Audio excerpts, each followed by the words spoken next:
discussions we had in the earlier session were just so thought-provoking and reinforce the importance of supporting each other, of reciprocity, of respect and community during these uncertain times.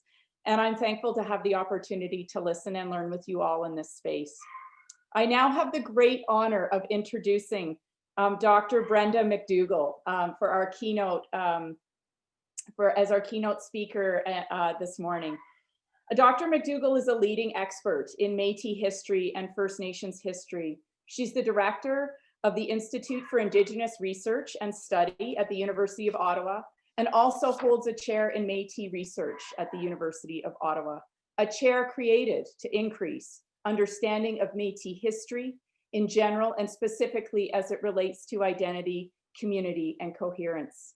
Dr. Macdougall established the Métis Family and Community Research Lab, which serves as a center for her two primary research initiatives at the moment, the Ontario-based Métis Research Project and the Great Plains Métis Research Project. This lab enables researchers to create a genealogical map of Métis history in Ontario and the Great Plains. Dr. Macdougall has presented her findings in scholarly articles and books, including her first book, One of the Family, Métis Culture in 19th Century Northwestern Saskatchewan, which won the 2011 Canadian Historical Association's Clio Prize for the best book in the Prairie Division. She's also published work in a collection of essays and co-edited The Contours of a People, Métis Family, Mobility, and History. Dr. Macdougall is deeply committed to engaging with Métis and Indigenous communities, organizations, and policymakers. She is an enthusiastic and dedicated educator and researcher and has brought increased attention to Métis history and identity throughout Canada. We've asked Brenda to talk to us today about her work and particularly the principle of Wakotowin, the concept of interconnection between land, family, and identity, and the values critical to supporting those interconnections, the values of reciprocity, mutual support, connectedness, and respect. These are the values that enhance relationships, intercultural capacity, and engagement with our families and communities. And it's so timely to speak of this today. So Brenda, I'll hand it over to you. There'll be a time for those of you who are listening to ask questions. And when we get to the question period, Marie will support the facilitation of our Q&A. So if you have questions as they come up, please feel free to pop them in the chat. Brenda, with no further ado, I will hand it over to you.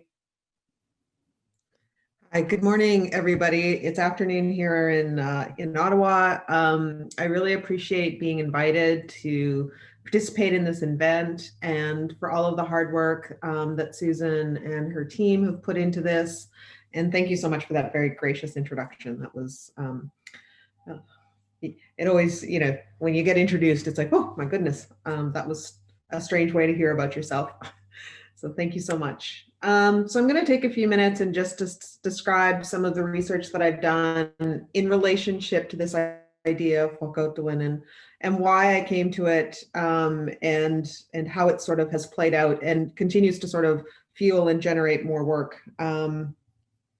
So when I undertook my PhD research, I wanted to explore how Métis people understood themselves, how they, and I wanted to say something about the culture, the philosophy, the worldview, in a way that hadn't really, I felt, been a part of Métis scholarship. Until that point, most of the work that existed was about Métis people in the fur trade or military and political activities, but nothing really about our culture beyond symbols.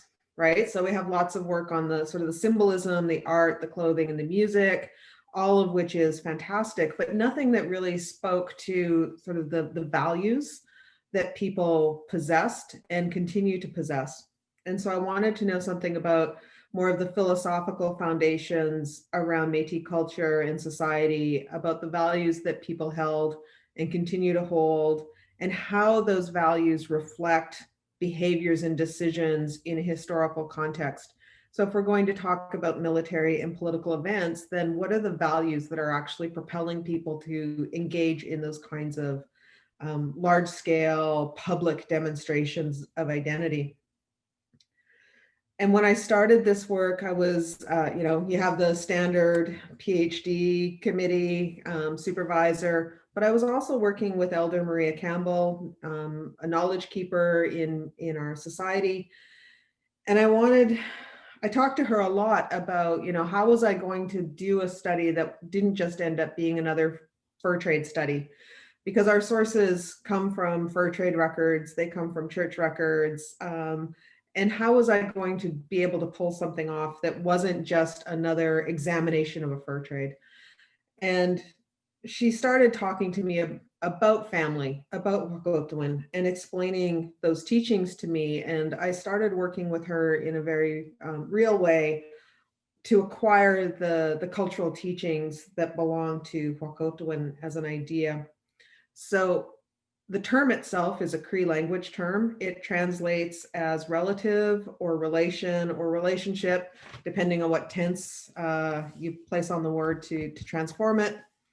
But it's also a much bigger concept. It really is a worldview, and it's a worldview that is based on family, and especially interfamilial connections. And it embodies or it allows us to conceive of how to embody particular types of virtues that a person was supposed to personify as a family member. So what are your responsibilities as a family member? How are you supposed to behave based on your age, your gender, your place in the family? What are the expectations around being a daughter or being a mother or a grandmother? And then of course, all of the other kinds of categories we have.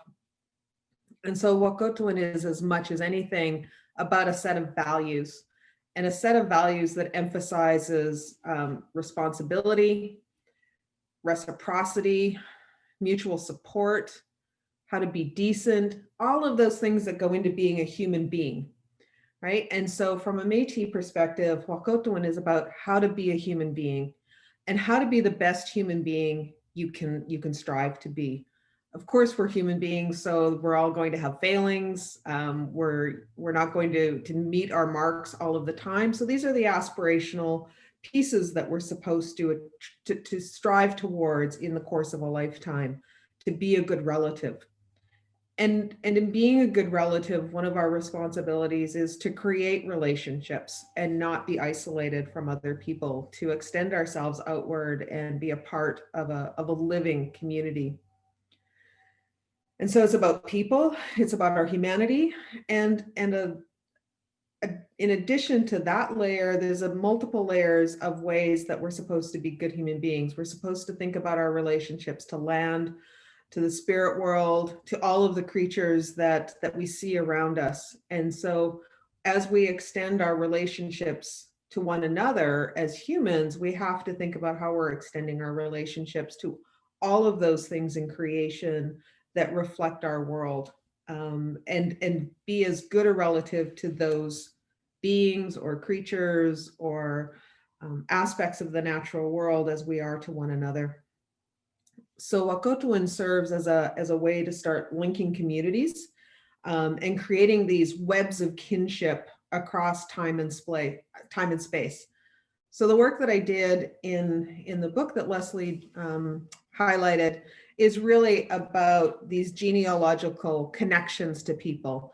And so genealogies were a particular method, but I'm not so much interested in who's descended from who, but how they actually take those extended concepts and link to other communities, to link across time and to link across space. What I think was missing from the work that I was doing was really how that imprints itself on the land, and how land is a part of those living relationships. And so in more recent years, what I'm trying to do is think about something I've borrowed from another scholar called kinscapes.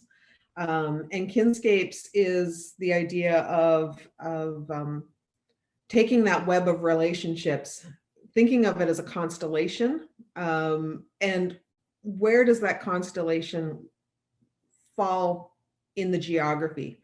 Where does it fall on the land? And so how do communities that are several hundreds of miles apart remain connected in this web of relationship? What are the mechanisms for people to stay connected with one another in a pre-cell phone or pre-technological environment where, we feel like we're global people because we're so connected and so easily seen? I mean, for goodness sakes, I'm in Ottawa and you're all in Calgary. And yet, if we look at historical records, people seem to have been very well aware of one another across large geographies. And so how were they mobilizing those relationships?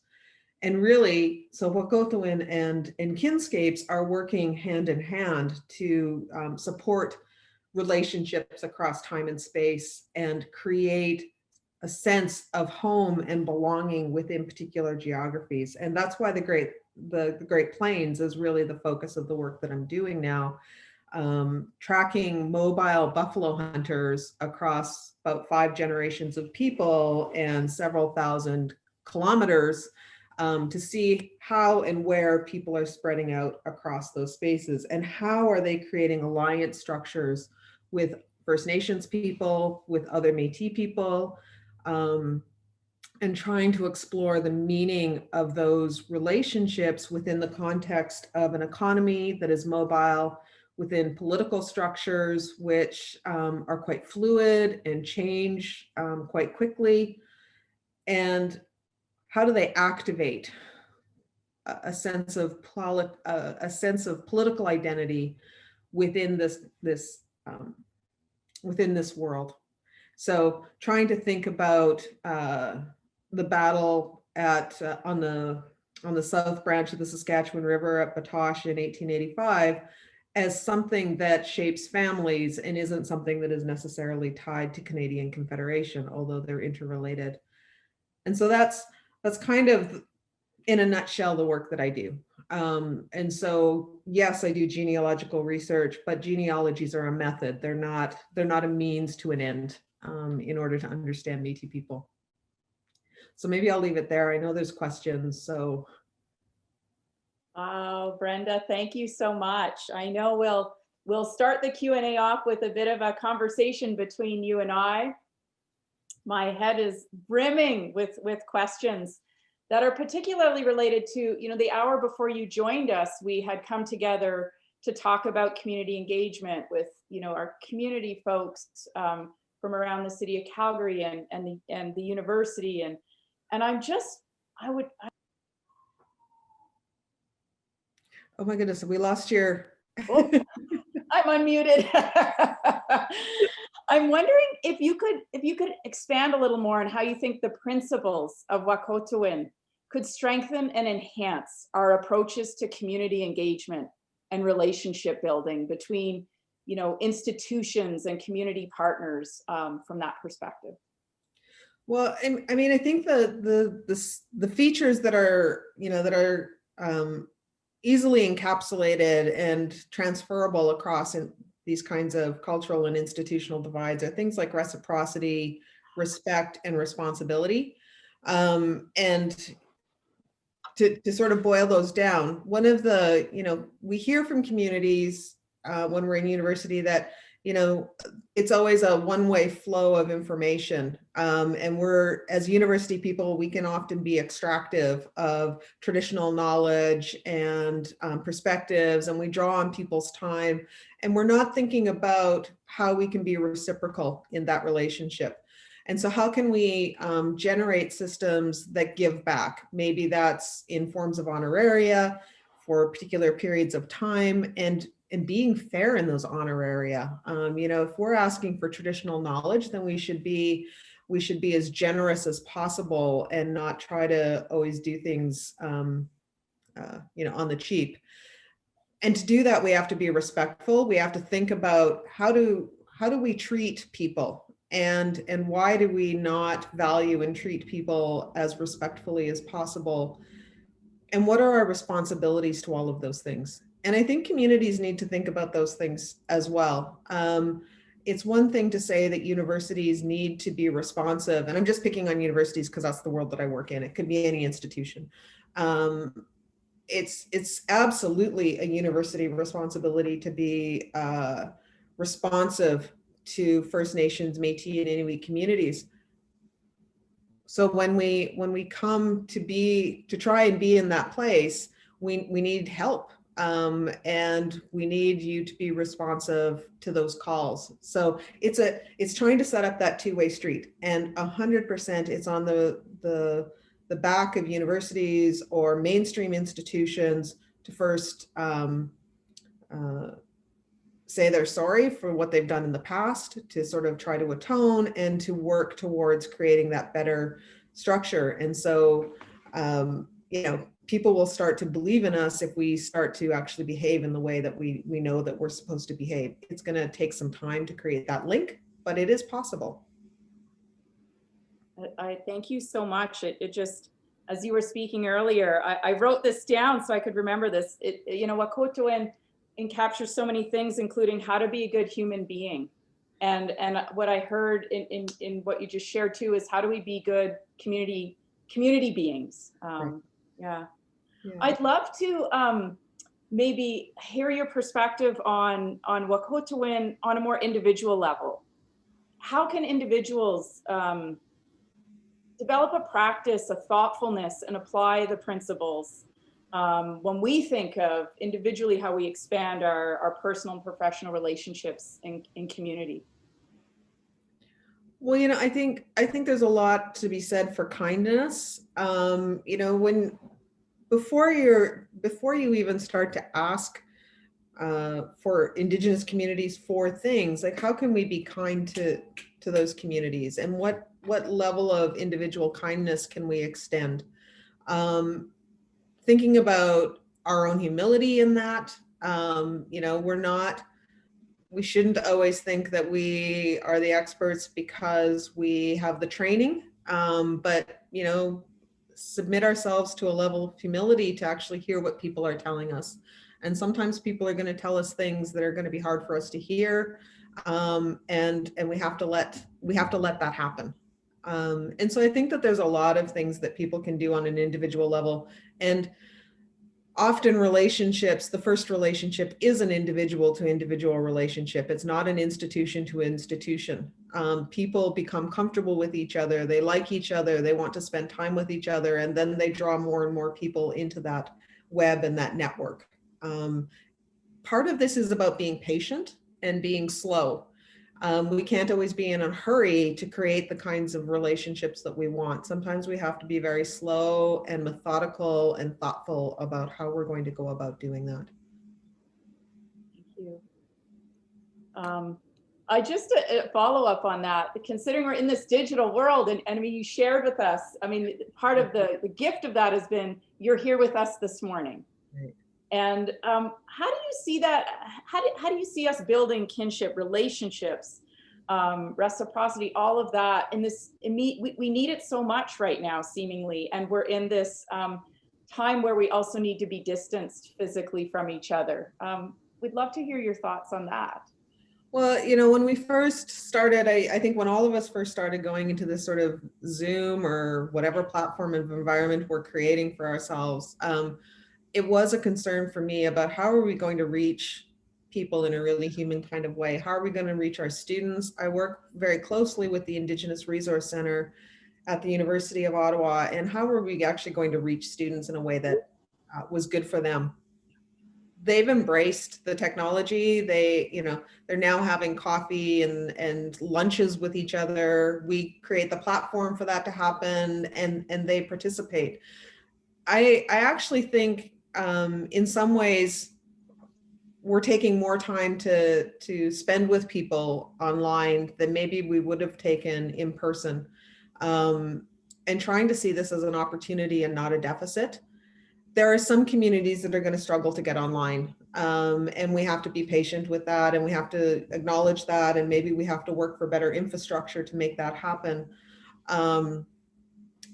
But we do have phones, we can call, we have FaceTime, we can do all of those kinds of things, and to try and just be patient, be slow with each other, and do the best that anybody can possibly do. But I see communities online, like the number of powwows, the art sales, there's some really amazing stuff that is happening in this virtual environment right now.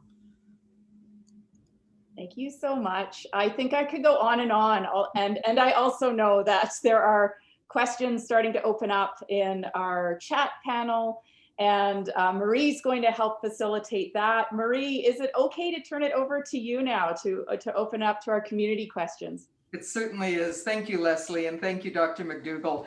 The first question is from Dr. Potra Pratt. As a fellow Métis woman and scholar, would you say the Métis have been making relations since early times when we first arose as a nation? And if yes, how? Oh, yeah, of course. Hi, Yvonne. Nice to see you. I mean, I'm not seeing you, but hi.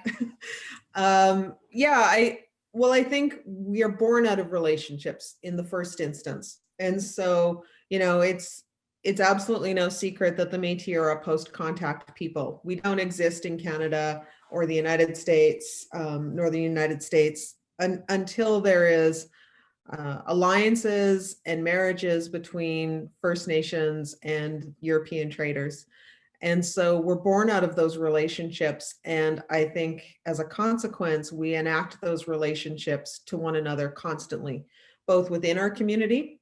And we also see it as, at least in a historical space, where those original parental groups are always a part of that, that relational space. We do it economically, we do it politically.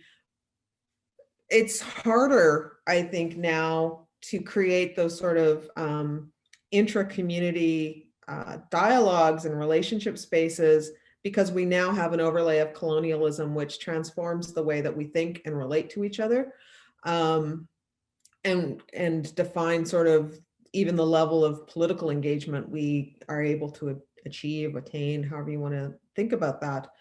But yeah, I absolutely think that Métis people continue to make relationships to try and build partnerships based on an idea of Whakotewin, and that I want to emphasize that being a relative doesn't mean that you have to be biologically related to somebody.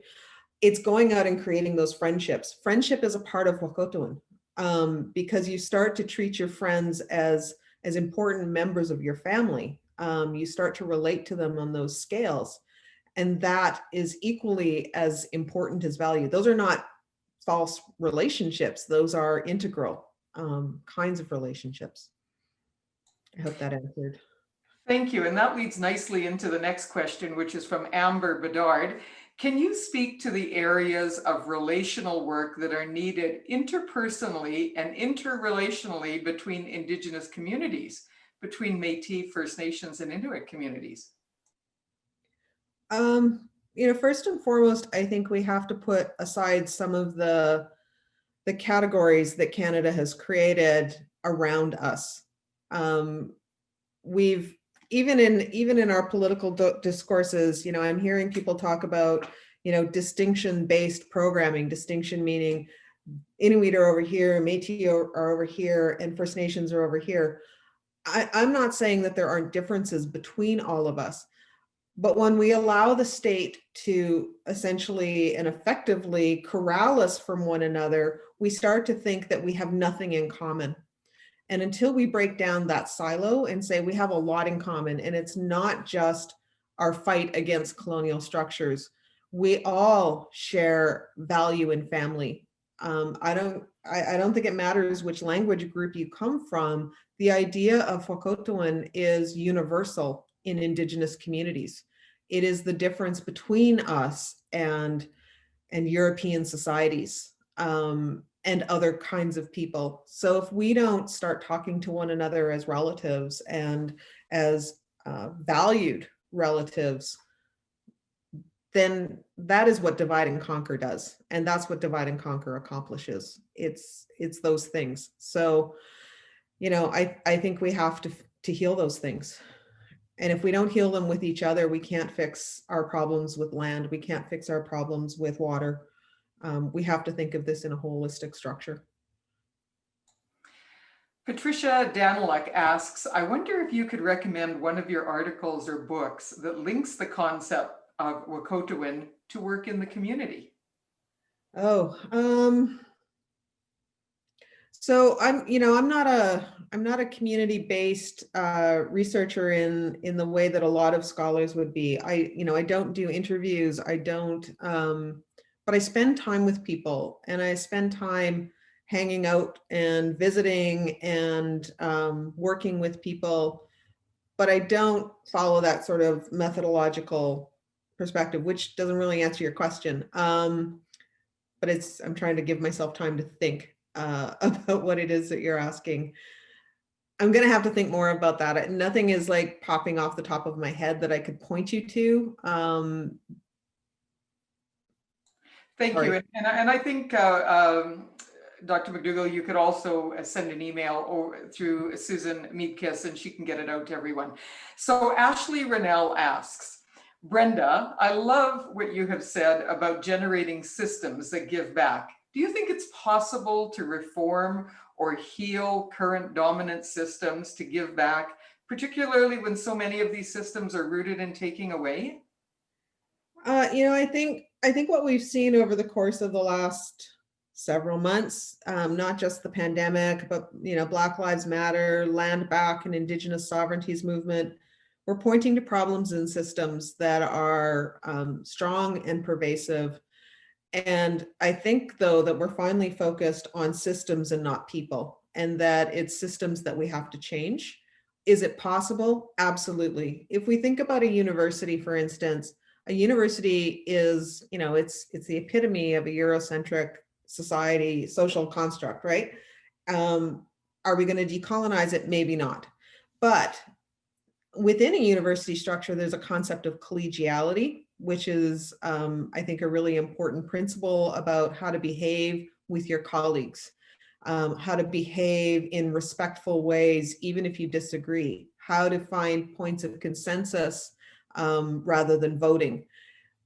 If we leverage things that are similar in Western institutions that actually work in our worldview and in our favor and in the favor of the people that think about those structures, yeah, I think we can make change.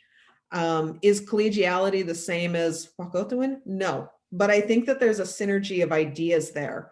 And rather than seeing everything in a sort of a good or bad binary, start looking at what are those structures that are in fact adaptable. And if things are good for one group of people, then why are they not also good for another group of people? Thank you. And this is from Shauna Cunningham. If you were to capture a distinct Métis way of knowing and being, how would you put that concept into words? Well, a distinct Métis way of knowing and being is all my relations. It is not just,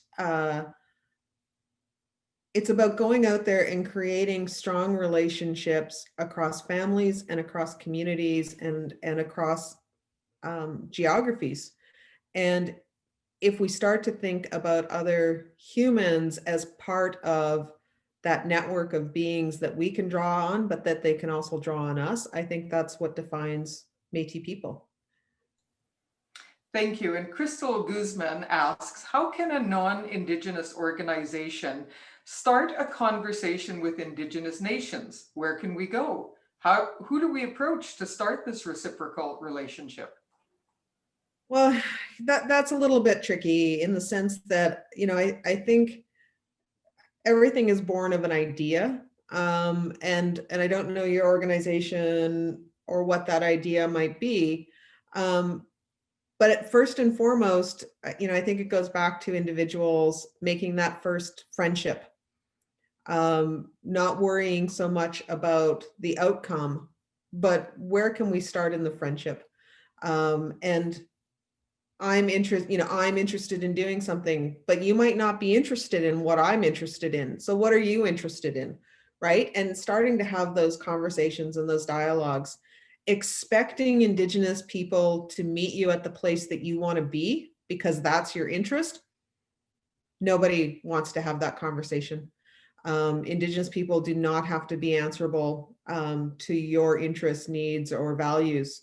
So you need to start thinking about, how do I find out what it is that a community wants, or that an organization operated by Indigenous people needs, and then how can I try to match what they need with what I'm capable of doing. Thank you. And Dr. Potra Pratt has a second question. How could universities make ethical space for the intense work that we do in our home Métis communities?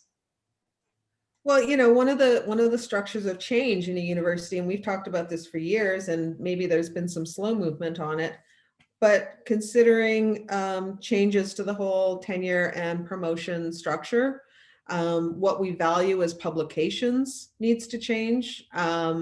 Community-based and involved research is something that the Tri-Council values. So SHRC, NSERC, and CIHR all value these things, and yet over the last 25, 30 years, despite funding agencies valuing kinds of community-based research and activities, our tenure and promotion systems have not changed or molded or adapted.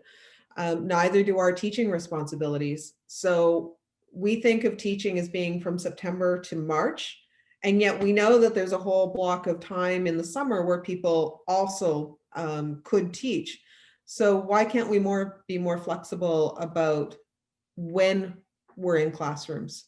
It's not very typical for, full-time professors to teach in spring and summer. That's often something we leave to part-time instructors.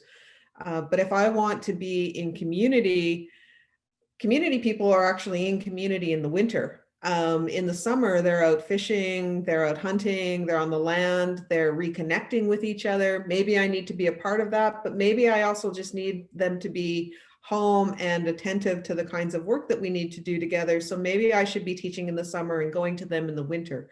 Like, I think we have to think about how we can change our approach to, and this is the perfect time, given that we're all at home now, why can't we think about a different kind of work-life balance that allows us to be more flexible in our teaching and research time and how we're evaluated based on those things?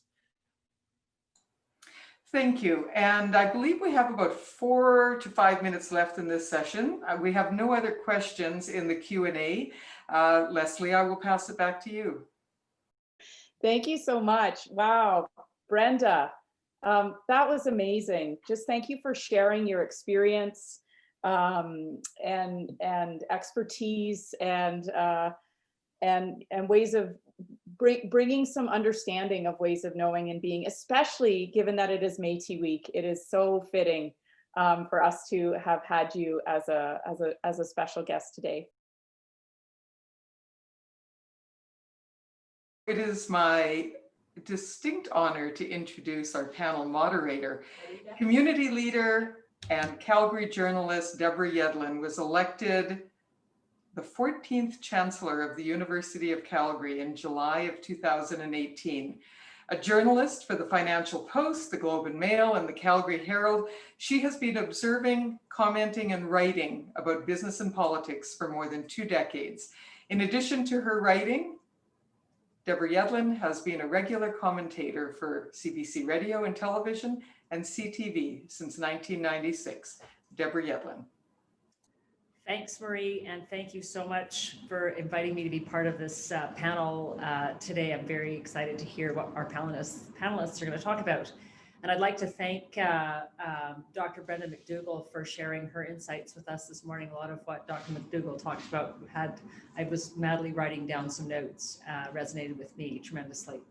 Brenda will stay with us for this session, and this is the final session of the morning's program. But first, we've asked 2 community leaders to reflect on their work and the themes we've been considering. And I'm just going to remind you what those themes are: response, recovery, and resilience in the age of COVID-19, equity, diversity, and inclusion, and the question of how systemic racism impacted racialized communities, and socio-economic challenges facing our communities. Elise Ahenkorah is an award-winning entrepreneur, speaker, and inclusion advocate. She's educated in law and justice, international relations, change management, and is completing her MBA in strategy. She's also an alumna of Cornell University's coveted Diversity and Inclusion Strategic Planning Program. As Principal and Inclusion Strategist for Inclusion Factor, Elise designs data-driven strategies to build inclusive workplaces and communities for public and private sector-based clients across North America and the UK. Her clients include Sage Natural Wellness, Calgary Police Commission, Leftovers Foundation, IBM, University of Texas, City of Toronto, University of Calgary, and a few others.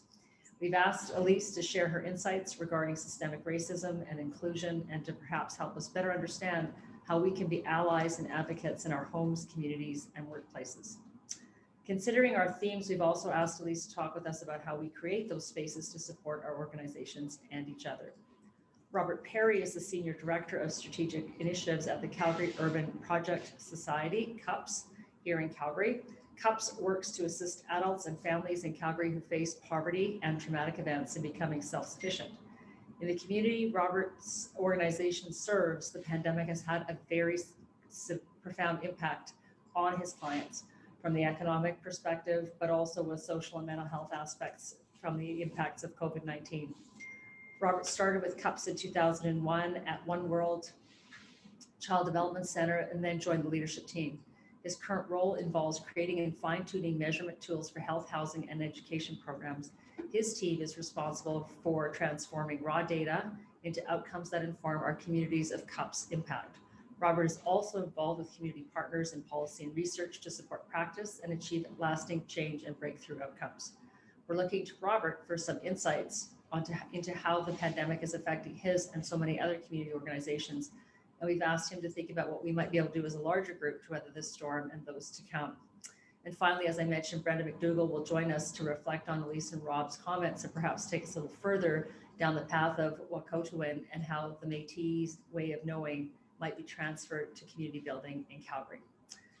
Elise, we'll ask you to begin with a brief overview of your work, and Robert, if you could follow, that would be great. And then we'll ask Brenda to just finish up, and then we'll move to some questions. So Elise, over to you.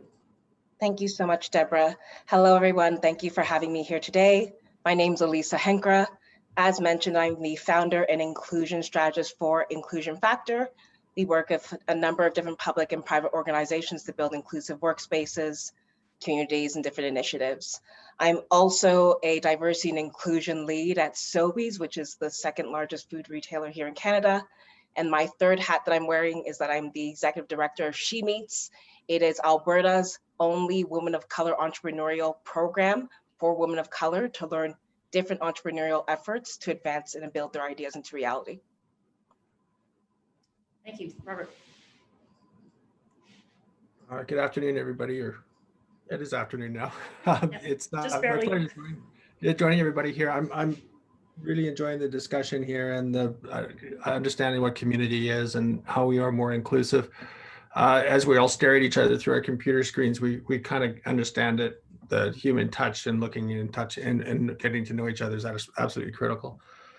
So yeah, pleasure to be here and thanks for asking. One of the things I did like to pick up on this is that inclusion of community and the research community and how research informs practice, and of course how those two together need to inform their policies as we work together as a society, not just government, but internal and organizational policies as well. Thanks, Robert. Brenda, is there anything you'd like to add to just kicking off this panel? I think everybody is up to date on me, so I'm really looking forward to hearing Elise and Robert and sort of participating in this. Thank you so much. Nice to meet you, Deborah. Nice to meet you as well. Okay, we're going to start with a question. I'm going to about the news story of the last week. It's dribbled into this week, of course. The U.S. election and the selection of a new president and vice president, taking into account our themes: the pandemic, the economy, and diversity and inclusion. Elise, I'll start with you. What do you think this election means, not just for Americans, but for people around the world? What messages do you take from it? And I just want to mention that this was a topic of conversation this morning on CBC's The Current. Matt Galloway asked pretty much the same question of Masai Ujiri, and it was very interesting to hear what he had to say about this. So Elise, I'll ask you to start, please. For sure. So for me personally, the messages I took away from this was, great, we have a new renewed symbol of faith and hope in the political system. But the one thing I will take away is that more white women voted for Trump in this election than 2016. So there's definitely some takeaways that are positive, but there's definitely some things that make me a bit more pragmatic when I think about what themes or messages I'm taking away from the US election. One, for me personally, for that symbol of renewed faith and hope, it's great, but right now marginalized communities need more than a symbol. They need accountability and actions. And so when I see that achievement in the US election, I wonder, how long is it going to take for that type of accomplishment to exist here in the Canadian political system, whether it be at a local, provincial, or federal level? We see in our political system, we have Michelle Jean, we have Selena Caesar, who are both leading political figures that are Black, but when they left the office, they shared how much endless racial discrimination and microaggressions they faced in their time in the office. Currently, right now, we have our first political leading party that has a Black figure, but it's more of a reaction more than something that's an accomplishment, given the representation of Black people in Canada. It's 2020. So it's a great direction, but it's more of a reaction versus a proactive measure to addressing the needs of a very significant community group here in Canada. And these issues of underrepresentation go into our education system. I mean, right now we see our 2019 University of Canada Diversity, Equity, and Inclusion report from the University of Canada group, where they clearly state that there's an underrepresentation of racialized individuals in senior leadership roles. In 2020, we have universities touting their first racialized executive as an accomplishment when it's more of a reaction. And so this leads into our nonprofit sectors as well. We see a really great study coming from Ryerson University about diversity leads. And it speaks about, even though there's a 33% representation of visible minorities in Calgary, only 9% of them represent board roles, public sector board roles. We see this in the corporate world, where Canada is one of the largest, surpassing the US in terms of hiring discrimination. And so when I think of all these things and I look at that US election, it's a great symbol, but currently right now to catch up to where Canada needs to be, whether it be our political, education, nonprofit, corporate, communities, whatever it may be, there's a significant underrepresentation that requires accountability as well as action. So being the optimist I am, I see that symbol and I'm very optimistic. I also know that that type of change that needs to happen comes with a level of discomfort that I'm uncertain if Calgary and Canada is prepared for. Right now, I'm creating space to be pleasantly surprised because that's just the nature of who I am. But I see that symbol as a very clear fact of Canada needing to catch up. Brenda, you're nodding your head. Do you want to contribute to what Elise just said? Nope. No, I'm good. Oh, But I okay. agree. I guess, the issue is, where do we start to take down the symbolic gestures and stop playing lip service and move ahead? And do you have an idea of perhaps 2 things that you would suggest to get this moving forward in a meaningful way and get us past symbols so we can start to catch up? For sure. So one, in order to create action, you need to understand the landscape and have a baseline of understanding of what the issues are. I think in 2020, we have significant leaders that shape our country, our industries, learning that systemic racism exists in Canada. So if there's one thing that people could take away from this discussion, please equip yourself with the data that informs from a legal standpoint, from a healthcare standpoint. In this pandemic, even, we see an overrepresentation of racialized communities being impacted more. In our education systems, we see an underrepresentation of racialized communities representing senior leadership roles. In our corporate worlds, whatever it may be. I think really equipping yourself with the statistics that demonstrate that systemic racism exists in our communities, in your industries, and I hate to say this, it may trickle into your workplaces, understanding that and really equipping yourself to, 1, understand that's the reality of things, and then 2, hire individuals that could help walk you through this. I realize that DEI is a very special skill set that requires risk mitigation, change management, a number of different things. Tap into individuals that could support your group of advancing this in a way that is more than symbolic, because we see those gestures. It's great, but to placate the intellects of your marginalized and racialized stakeholders isn't going to advance to create meaningful connections with the communities you need to build relationships with. And I think a lot of Canadians have been a little bit smug over the years thinking, well, that's a US problem. It's not a Canadian problem, but guess what? We have these issues in Canada as well. Robert, I'd like to ask you a question about, President Biden going to work right away and announcing his pandemic task force. He named the chief of staff this morning. Maybe you could touch on two aspects of the pandemic in terms of your thoughts on what's been done so far in Canada, and perhaps more specifically in Alberta as we await news this afternoon. And is there more or something different that can and should be done? And, we talk about one of the aspects that has been raised is the need to address mental health as well as part of this pandemic and how we're responding. So what do you think we need to do most to support our communities?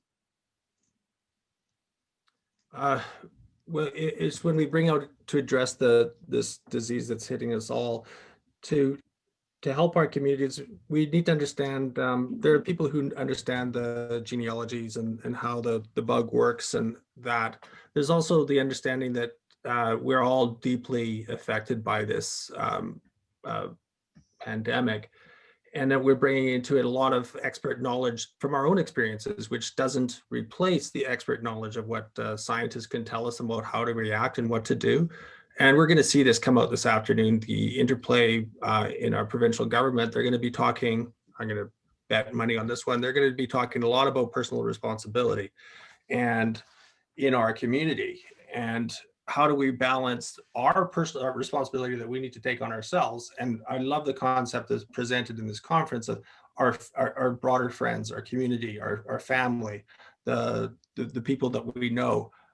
Our responsibility, our personal responsibility takes into account those people. So it's not just about me and my fear of what I have to give up, or my fear about who I am and what my identity is. My identity is actually encapsulated by many of the people that I associate with. So it's critical to bring in is my responsibility. What is my responsibility as a dad? What is my responsibility as a brother, as a son? What are those things I have to do? And Brenda, your words were great on that. Well, I'd also wonder, there's two things you've just touched on. One is this notion of social good, and how does everybody really understand how they participate in that?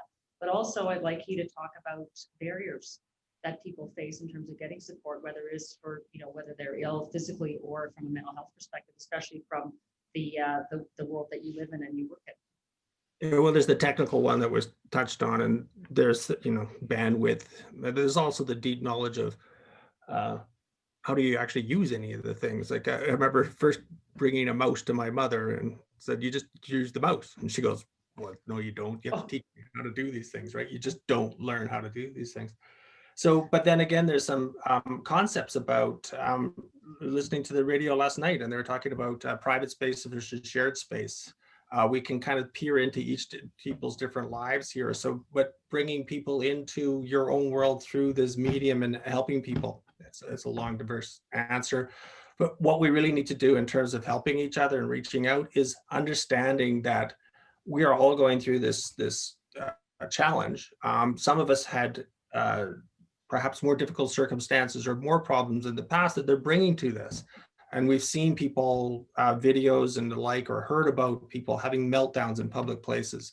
Well, what this person, in my mind, is actually asking for help, and nobody wants to go to the supermarket and be humiliated. They want to be able to go, and I mean, this is where the thing of wear a mask, don't wear a mask, and I don't have to do it as my personal responsibility. And then they end up getting a fight over this sort of thing. There's a lot of tension and a lot of stress in our community, so we need to say, okay, how do we help each other in this and not be quick to blame each other on this? And how do we navigate this as it becomes a longer lasting event? Yeah, that touches everybody. I guess that's the other thing that we have to be mindful of. Brenda, I'm wondering, when you look at the work that you're doing and the Black Lives Matter movement, what parallels do you see in terms of your research and your work versus what's going on in US, but also this very real issue that we have, systemic racism in Canada? Well, I think having Canadians be confronted by the idea that there is systemic racism and that it's not an individual failing hasn't resulted in greater incarceration rates for Indigenous and people of color and Black people. There's a failing in our society, and it's a systems-based problem. So in part, people have to take a step back from taking this personally or feeling that somehow they are individually responsible.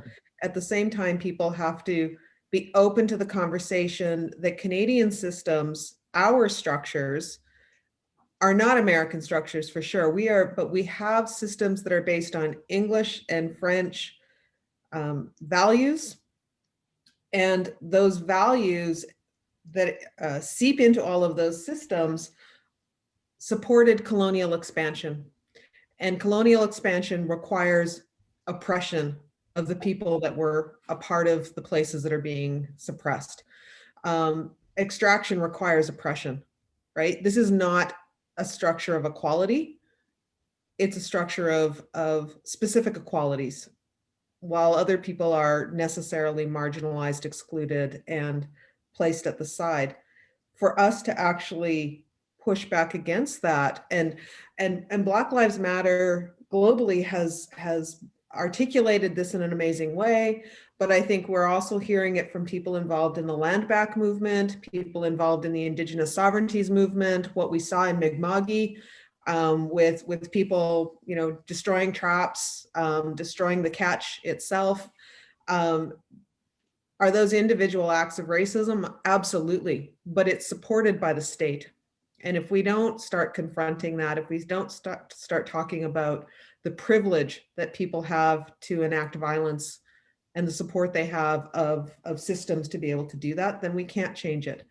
But if we start being analytical and pulling these things apart and recognizing that if we're all doing better, then isn't our life better, right? And why wouldn't we want to try and achieve that? Why are we not open to that possibility? So a systems-based problem requiring a policy-based solution, or what kind of solution? And I'm happy to ask both you and Elise and Robert for that answer to that. I think we can pick at policy all we want. We've changed certain policies, but we haven't changed any systems because we haven't changed the mindset that allows those systems to exist in the first place.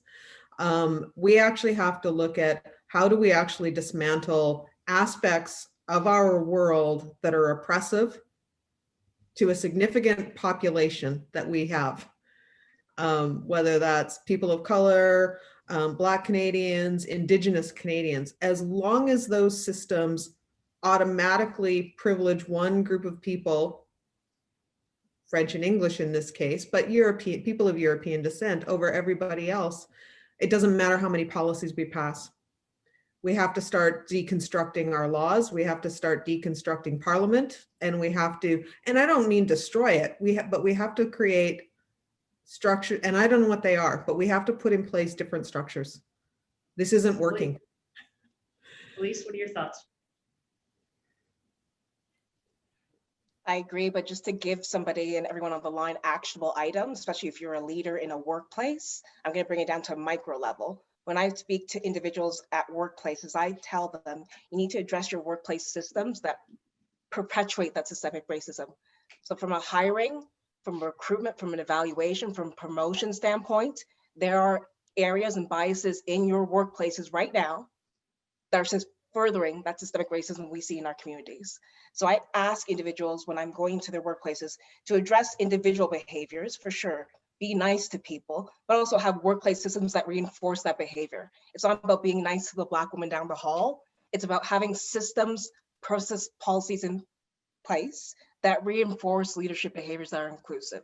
So what are the awards and the punishments for not being inclusive? And so I completely agree with what Brenda says, but just so that way we're creating a micro actionable recommendation that each person, if you're a vice president above in your organization, this is something that you need to address within your organization if you haven't discussed it. Robert, I'm going to take things in a bit of a different direction with you. I'm just want to touch on one of the elements of the recent protests that we've seen in the activism is to rethink the role of police, including where social workers and mental health professionals might play larger roles in community policing. What are your thoughts on where mental health falls into this idea of rethinking our justice system? And I know that we're starting to see a conversation about mental health professionals accompanying police visits when they are visiting a place in crisis. Is that a step in the right direction? Can I shout hallelujah many, many, many times? Having armed, uniformed people addressing mental health is proven not to work. And at the same time, I have to say that the defund the police may be the worst marketing message that was ever created in the world. It just creates fear. I don't feel safe in my community, and now you're taking away something that makes me feel safe in my community. That's can we say this, in senior management speak? Let's reallocate our resources to where they're best used. It's about helping people. It's about the intent of what's going on here. It's looking at why do we have mental health being addressed by the police and in the streets and in organizations like mine? Why is it happening in jails? Why aren't people being looked after the best places they possibly can? There was an intent back happened in the 70s and some work around that. And even previous to that, horrific examples about how we maltreated people with mental illness and that. But now this is amazing idea of looking at it and figuring out what is the best way of helping people who are not well. It's the resources, it's the shelter they need, it's some love and care and attention. And then there's some deep psychosis and things like that associated with it. It's, but that the first one is reaching out and creating positive relationships with people and then addressing the other problems that are associated with. But, police with a gun and a uniform and a taser, I don't see that being the best place to do it. And I don't think the police enjoy doing it either. It's not what they want to do. We've had things in the past, like I can't remember the acronym stands for, but the PAC team did that with success. And I've worked with police officers and social workers together. And we also see that with during the child apprehensions, when the state takes away somebody, the social worker comes along. That's a really horrible thing to have to see and do. And have done to you, but there is a partnership. So we know how to do these things. Then there's the organizations I work with, like there's the DOPE team in Calgary here. They do a great job. They're not armed. They help people, but they're not the entire solution either. So yes, reallocating resources is great. Okay, good. Just final question to each of you, and I'm going to ask for a quick response because we're getting to the end of our session, but pluralism is important when developing strong community connections. And how do we just strike that balance between maintaining our individual identities and learning to adapt and integrate into larger groups and societies? And I think we overlay that in terms of inclusivity in very, some people call it Eurocentric hierarchical structures. Some people just call it, an industrial model of organizations. What are your thoughts? And do we have to give something up in order to get there? So I'll start with Brenda and I'll move on to Elise and then Robert. Well, absolutely, people have to give things up, but you also have to think about what is it that we achieve with change, where if we're interested in equalizing systems, absolutely some people will have to give up something, but what they achieve in that might be greater than what they gave up. When you tell people they have to give something up, it immediately creates a space of fear that somehow, they don't know a world that is different. But, so if we think about social work, for instance, social work has not been kind to Indigenous people, probably hasn't been kind to most people in the BIPOC community. It doesn't mean that social workers have ill intentions, but it means that the structure that created social work as an idea has been predicated on middle-class values.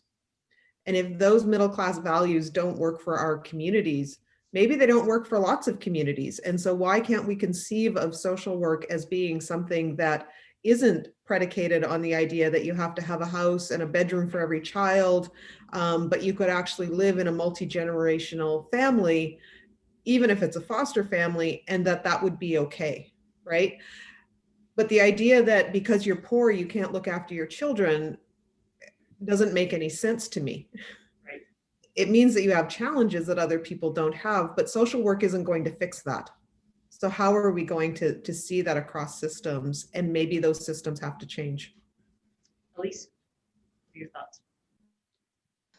My thoughts are that you have to give up your biases. If I was to go to a University of Calgary event right now and there's an announcement of a vice president of innovation, let's say, being announced, and everyone wants to close their eyes and think about what that vice president of innovation looks like, we'd have a certain viewpoint based on our biases, right? And it'd all be different based on the biases we all carry.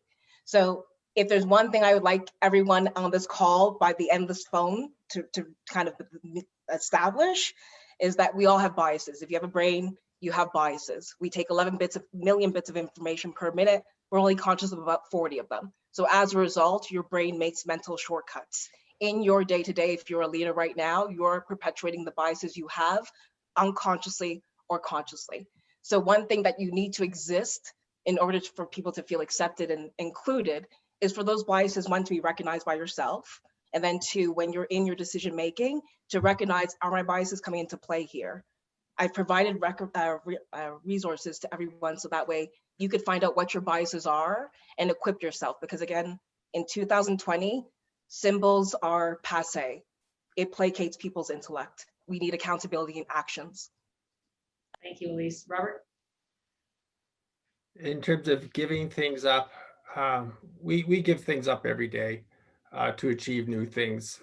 It's how, and the world changes. Are you going to be like in the election south of us, hanging on to the past with your claws, or are you going to be grown up about this and say, what are the changes? How do we all figure this out? And I think there's a lot of excellent ideas here.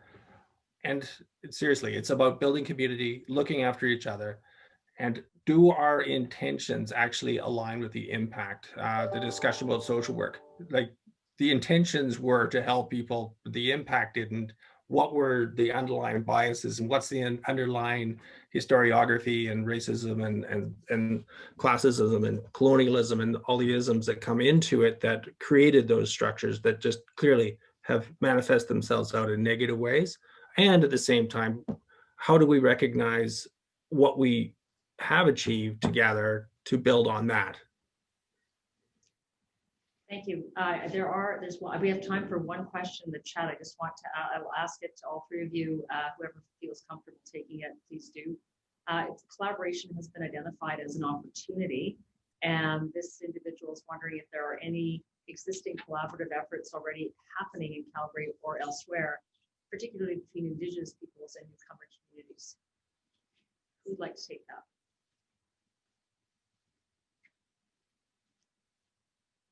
Perhaps Robert, you want to start with it with Elise. I don't know if Brenda could use other examples in Ottawa, but I don't know what kind of examples we have in. Well, it's interesting. I was preparing for this meeting. We work with Macdougall, which is an organization in Calgary that looks after Indigenous youth and who are transitioning or have been in the service in the social welfare systems and things. Anyways, my wife works there, and she was telling me all about the language and the idea of community using the same terms. I can't pronounce the word, my apologies, but it's that idea, and it's great. So I've been working with those folks for a long time, and they've been working with me. It's a collaborative. It goes up and down. We know each other. That's the first step. As was said, we like each other, and now we do things on a collaborative basis. There's many different networks in the not-for-profit sector, and they're also building out two organizations like the University of Calgary, who are reaching out to the community to say, how do we do this together? How do we, and very deliberately in terms of not doing research on, but with forming those questions together. That's the big one. Giving people some honorariums, respecting the talents that they have. And the COVID thing is another great example of this. Is if you come as an expert and say you know everything about COVID, you have no idea how COVID has happened to me. I'm an expert on COVID in my window, but I don't know how the bug is formed, but don't tell me I'm not an expert. So we do bring pieces to the whole, and it's honoring those to get those done. 30 seconds, Elise, last word to you.